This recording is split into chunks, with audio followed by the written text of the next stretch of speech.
So we have this Husqvarna LTH 130 that's not starting, and I'll show you it doesn't start.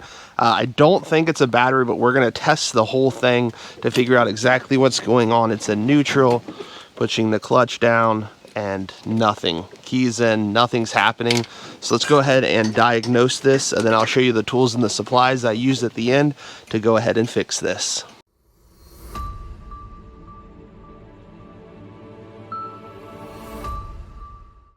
The first step is come to the battery. You're going to put the seat up, and then there's a little tray. Go ahead and get a multimeter, put it on the 20 volt or 12 volt, and you'll see if we have power to our battery. And we're getting 12.79, which is perfect, which means it probably is a fuse or the starter. So let's go ahead and check out. There is one fuse, so we're going to go ahead and put it on ohms, which is the thing that looks kind of like a signal. And if the fuse is good, then we know that it will beep. And so the fuse, it's a 20 fuse right down here. We won't even have to pull it out, but we'll just test it real quick. So we're gonna go ahead and test it, and we are not getting that to beep, which means the fuse is most likely bad. And just to show you, I have another 20 here. And we'll go ahead and test this one. It is kind of hard to do, but you hear that beeping sound, that's what we should be hearing. So we'll go ahead and pull this fuse.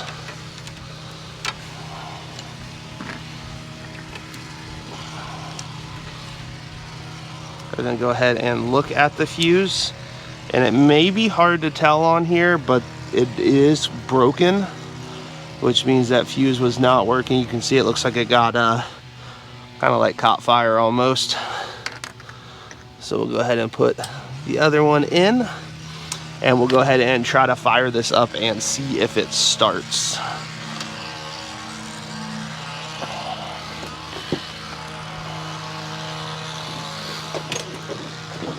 So it's a neutral, push down the clutch, choke up.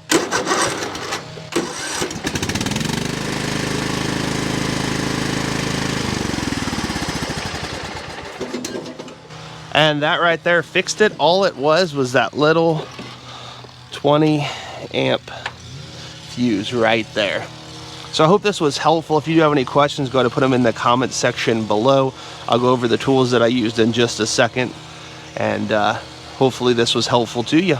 So here are the tools and the supplies that I used. I just used a voltmeter. You want one that has 10 or 20 volts, and then also ohms. Then you also want a 20 fuse. I did have a fuse puller. I have a whole box of fuses. This thing does work pretty well at kind of getting around fuses and pulling them out pretty quickly. And it's kind of a tight location. So thank you guys so much for watching. Comment if you do have any questions. Have a great day.